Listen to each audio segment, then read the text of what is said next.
Syndicate ಬಾಂಧವರಿಗೆ ನಮಸ್ಕಾರಗಳು. ನಿಮಗೆಲ್ಲ ಗೊತ್ತಿರುವ ಹಾಗೆ ನಮ್ಮ ಮನೆಯಲ್ಲಿ ಹಬ್ಬ ಹರಿದಿನ ಬರಲಿ ಅಥವಾ ಮದುವೆ ಸಮಾರಂಭ ಇರಲಿ, ನಾವೆಲ್ಲ ಸೀರೆ ತಗೊಳ್ಳೋಕ್ಕೋಸ್ಕರ ಹೋಗ್ತೀವಿ. ಆಗ ಅದರಲ್ಲಿ ಕಲರ್ ಡಿಸೈನ್ ಕಾಂಬಿನೇಷನ್ ನೋಡಿ ಸೀರೆ ತಗೊಳ್ತೇವೆ. ಆದರೆ ಸೆರಗು ಇಷ್ಟ ಆಗಲಿಲ್ಲ ಅಂದರೆ ನಾವು ಆ ಸೀರೆ ತಗೊಳ್ಳೋದೇ ಇಲ್ಲ. ಆದರೆ ಅದೇ ಒಂದು ಸೆರಗು ಇಷ್ಟ ಆದರೆ ಆ ಸೆರಗಿಗೋಸ್ಕರನೇ ಆ ಸೀರೆ ತಗೊಳ್ತೇವೆ. ನಮಗೆ ಗೊತ್ತಿದ್ದು ಅಥವಾ ಗೊತ್ತಿಲ್ಲದೆಯೋ ನಮ್ಮ ಸೆರಗನ್ನು ನಮ್ಮ ದೈನಂದಿನ ಚಟುವಟಿಕೆಗಳಲ್ಲಿ ಹಲವಾರು ಕೆಲಸಗಳಿಗೆ ಉಪಯೋಗಿಸುತ್ತೇವೆ. ಅಂತಹ ಕೆಲವು ಉಪಯೋಗಗಳನ್ನು ನಾನು ನಿಮ್ಮ ಮುಂದೆ ಪ್ರಸ್ತುತಪಡಿಸಲಿಕ್ಕೆ ಇಷ್ಟಪಡುತ್ತೇನೆ. ಈಗ ನೋಡಿ ಸೆರಗಿನ ಮಹಿಮೆ. ಇವರು ಈಗ ಸೆರಗು ಸರಿಪಡಿಸಿಕೊಂಡು ಹೊರಡುತ್ತಾ ಬರುತ್ತಿರುವುದು ಎಲ್ಲಿಗೆ ಮಾರಾಯರೆ? ಓಹೋ, ಸಿಂಡಿಕೇಟ್ ಬ್ಯಾಂಕಿನಲ್ಲಿ ಇವರಿಗೆ ಕೆಲಸ ಸಿಕ್ಕಿದೆ. ಮೊದಲ ದಿನ ಚಂದ ಕಾಣಬೇಕು ಅಂತ ರೆಡಿಯಾಗಿ ಸೆರಗನ್ನು ಸರಿಪಡಿಸಿಕೊಂಡು ಬರ್ತಾ ಇದ್ದಾರೆ ಅಲ್ವಾ? 1990ರಲ್ಲಿ ಸಿಂಡಿಕೇಟ್ ಬ್ಯಾಂಕ್ನವರು ಚೌಡಯ್ಯ ಮೆಮೋರಿಯಲ್ ಹಾಲ್ನಲ್ಲಿ ಒಂದು ಫ್ಯಾಷನ್ ಶೋ ಏರ್ಪಡಿಸಿದ್ದರು. ಆಗ ಇವರು ಹೀಗೆ ಸೆರಗಿನ ಪ್ರದರ್ಶನ ಮಾಡಿದ್ರು ಅಲ್ವಾ? ಈಗ ಸೆರಗಿನ ತುದಿಯನ್ನು ಹಿಂಡುವುದು ಎಳೆಯುವುದು ಯಾಕೆ? ಓಹೋ, ಬ್ಯಾಂಕಿಗೆ ಹೋಗಲಿಕ್ಕೆ ಬಸ್ಸು ಸರಿಯಾದ ಸಮಯಕ್ಕೆ ಬರಲಿಲ್ಲ ಎಂಬ ಚಡುಪಡಿಕೆನಾ? ಅಂದ ಹಾಗೆ ಈಗ ಸೆರಗಿನ ತುದಿಯನ್ನು ನಾಚಿಕೆಯಿಂದ ಸೇಳೆಯಿಂದ ಎಳೆಯುವುದು ಯಾಕಪ್ಪ? ಓಹೋ, ಹುಡುಗನ ಕಡೆಯವರು ಹುಡುಗಿ ನೋಡಲು ಬಂದಾಗ ಸೆರಗಿನ ತುದಿಯಿಂದ ಇದೇ ರೀತಿ ಶೇಲೆ ಮಾಡುವುದಾ? ಯಾಕೆ ಈಗ ಈ ಸೆರಗಿನ ತುದಿಯನ್ನು ಗಂಟು ಹಾಕುವುದು? ಮದುವೆಯಲ್ಲಿ ಸಪ್ತಪದಿ ತುಳಿಯುವ ಮೊದಲು ಗಂಡನ ಶಾಲೆಗೆ ನಿಮ್ಮ ಸೆರಗಿನ ತುದಿಯನ್ನು ಗಂಟು ಹಾಕಿ ಗಂಡನ ಹಿಂದೆ ಹೀಗೆ ಹೋಗುವುದು ಅಲ್ವಾ? ಅರರೇ, ಗಂಡನ ಮನೆಗೆ ಹೊರಡುವ ಸಮಯದಲ್ಲಿ ಬರುವ ಕಣ್ಣೀರು ಒರೆಸಲು ಈ ಸೆರಗಿನ ತುದಿಯೇ ಬೇಕಲ್ಲವಾ? ಆದರೆ ಈಗ ಸೆರಗನ್ನು ಹೀಗೆ ಹಿಡಿದುಕೊಂಡದ್ದು ಯಾಕೆ? ಹೋ, ಬಾಗಿನ ತೆಗೆದುಕೊಳ್ಳಲು ಸೆರಗನ್ನು ಹೀಗೆ ಹಿಡಿಯಬೇಕು ಅಲ್ವಾ? ಅರೆ, ಯಾರೋ ಬಾಗಿಲು ಬಡಿದ ಹಾಗೆ ಆಯ್ತಲ್ಲ. ಬೋಲ್ಟ್ ತೆಗೆಯಲು ಬರುತ್ತಿಲ್ಲವಾ? ಇಲ್ಲಿ ಸೆರಗಿನ ತುದಿಯನ್ನು ಹಿಡಿದು ಎಳೆದರೆ ಬೋಲ್ಟ್ ಬಂದುಬಿಡ್ತು ಅಲ್ವಾ? ನೋಡಿ, ಗಂಡ ಮನೆಗೆ ಊಟಕ್ಕೆ ಬಂದಿದ್ದಾರೆ. ಈ ಕೆಲಸದವರನ್ನು ನೋಡಿದರೆ ಬಟ್ಟಲನ್ನು ಸರಿಯಾಗಿ ಒರೆಸಿ ಸಹ ಇಟ್ಟಿಲ್ಲ. ಪರವಾಗಿಲ್ಲ, ಬಟ್ಟಲು ಒರೆಸಲು ಸಹ ಸೆರಗನ್ನೇ ಉಪಯೋಗಿಸುತ್ತಿದ್ದಾರೆ ನೋಡಿ ಇವರು. ಈ ಕರೆಂಟ್ದು ಯಾವಾಗಲೂ ಪ್ರಾಬ್ಲಮ್ಮು. ಗಂಡ ಬಂದು ಊಟಕ್ಕೆ ಕೂತಿದ್ದಾರೆ, ಈ ಫ್ಯಾನು ಓಡ್ತಾನೇ ಇಲ್ಲ. ಓಹೋ ಹೋ ಹೋ, ಈ ಸೆರಗೇ ಫ್ಯಾನ್ ಆಗಿ ಉಪಯೋಗವಾಗುತ್ತಿದೆ ನೋಡಿ ಇಲ್ಲಿ.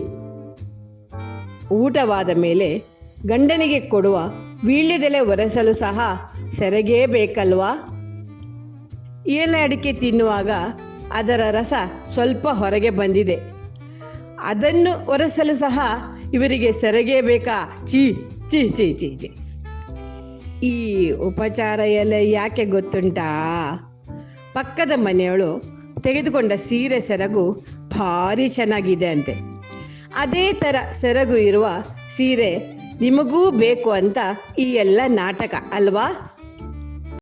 ಆಗಬಹುದು ನೋಡಿ, ಅವರು ಸೀರೆಗೆ ಅಂತ ಕೊಟ್ಟ ದುಡ್ಡಿಗೂ ಸೆರಗಿನ ಮೂಲೆನೇ ಸರಿಯಾದ ಜಾಗ ಅಲ್ವಾ? ಅಬ್ಬಾ, ಸ್ವಲ್ಪ ಹೊತ್ತು ಕುಳಿತುಕೊಳ್ಳುವ ಅಂತ ನೋಡಿದರೆ ಈ ಕುರ್ಚಿಯಲ್ಲಿ ಎಷ್ಟು ಗಲೀಜು ಮಾರಾಯರೆ. ಈ ಧೂಳು ಕೊಡವಲು ಸಹ ಈ ಸೆರಗೇ ಸರಿ ಅಲ್ವಾ? ಛೇ ಛೇ, ಒಲೆ ಮೇಲೆ ಹಾಲು ಇಟ್ಟು ಬಂದಿದ್ದಾರೆ, ಮರೆತೇ ಹೋಗಿದ್ದಾರೆ. ಹಾಲು ಕೆಳಗಿಳಿಸಲು ಏನೂ ಸಿಗ್ತಾ ಇಲ್ಲ ಇವರಿಗೆ. ಸೆರಗಿನ ತುದಿಯನ್ನೇ ಹಿಡಿದು ಹಾಲಿನ ಪಾತ್ರೆಯನ್ನು ಕೆಳಗಿಳಿಸುತ್ತಿದ್ದಾರೆ ನೋಡಿ. ಈಗ ಈ ಸೆರಗು ತಲೆಯ ಮೇಲೆ ಯಾಕಪ್ಪ ಹೀಗೆ? ಓ, ಕಂಡಾಬಟ್ಟೆ ಬಿಸಿಲು ಅಲ್ವಾ? ಸ್ವಲ್ಪವಾದರೂ ನೆರಳು ಇರಲಿ ಅಂತ ಸೆರಗನ್ನು ಹೀಗೆ ಹಿಡಿದದ್ದಾ? ಓಹೋಹೋಹೋ, ಬಿಸಿಲಿಗೆ ಹೋಗಿ ಬಂದಾಗ ಬೆವರು ಬಂದಿದೆ. ಆ ಬೆವರು ಒರೆಸಲು ಸಹ ಈ ಸೆರಗೇ ಬೇಕಾ ನಿಮಗೆ? ಆದರೆ ಈಗ ಈ ಸೆರಗು ಯಾಕೆ ಹೀಗೆ ಹಿಡಿದದ್ದು? ಬ್ಯಾಂಕಿನ ಕೆಲಸ ಮುಗಿಸಿ ಸಾಯಂಕಾಲ ಮನೆಗೆ ವಾಪಸ್ಸು ಬರುವಾಗ ಒಂದೇ ಸಲ ಬಂದ ಮಳೆ ತಲೆ ಮೈಗೆಲ್ಲ ನೀರು ಬಿದ್ದಿದಲ್ಲ, ಆ ನೀರು ಮೈ ಮೇಲೆ ಬೀಳ್ಬಾರದು ಅಂತ ಸೆರಗನ್ನು ಹೀಗೆ ಹಿಡಿದದ್ದಾ?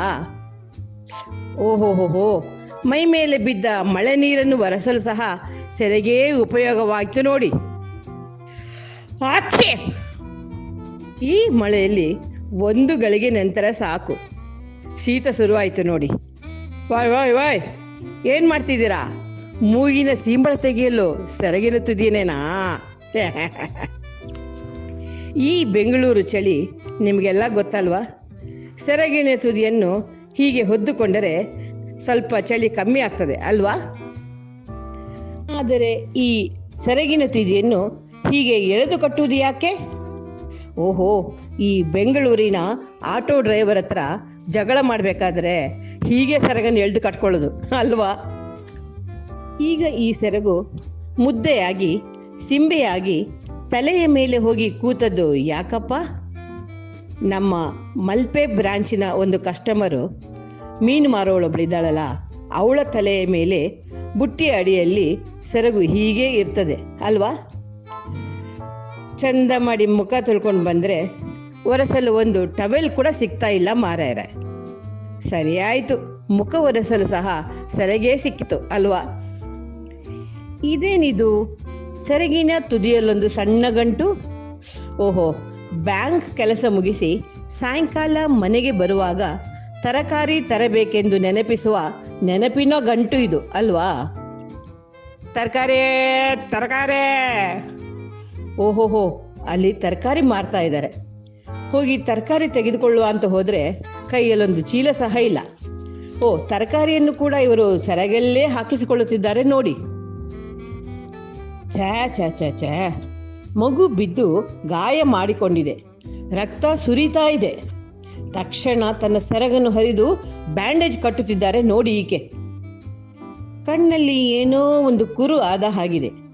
ಅಂದ ಹಾಗೆ ಸೆರಗಿನ ತುದಿಯಿಂದ ಶೇಕ ಕೊಟ್ರೆ ಬೇಗ ಗುಣವಾಗ್ತದಂತೆ ಅಲ್ವಾ? ಇದೇನಿದು ಸೆರಗಿನ ತುದಿಯನ್ನು ಬತ್ತಿಯಂತೆ ತಿರುಗಿಸುತ್ತಿದ್ದೀರಾ? ತಲೆಗೆ ಸ್ನಾನ ಮಾಡುವಾಗ ಕಿವಿಗೆ ನೀರು ಹೋಗಿ ಕಿವಿ ಬಂದ್ ಆಗಿದೆ ಅಲ್ವಾ? ಅದಕ್ಕೆ ಸೆರಗಿನ ತುದಿಯನ್ನು ಹೀಗೆ ಹಾಕಿ ಕಿವಿ ಸಾಫ್ ಮಾಡ್ತಾ ಇದ್ದೀರಾ? ಓಹೋಹೋಹೋ. ಓ, ಪಕ್ಕದ ಮನೆಯವಳು ನಿನ್ನೆ ರಾತ್ರಿ ಸೆರಗಿನ ತುದಿಯಿಂದ ನೇಣು ಹಾಕ್ಕೊಂಡು ಸತ್ತೋದ್ಲಂತೆ. ಆದರೆ ನೀವ್ಯಾರೂ ಹಾಗೆ ಮಾಡಬೇಡಿ ಆಯ್ತಾ? ಈ ಎಲ್ಲರಿಗೂ ಮತ್ತೊಮ್ಮೆ ಸೆರಗೊಡ್ಡಿ ನನ್ನ ಪ್ರಣಾಮಗಳು.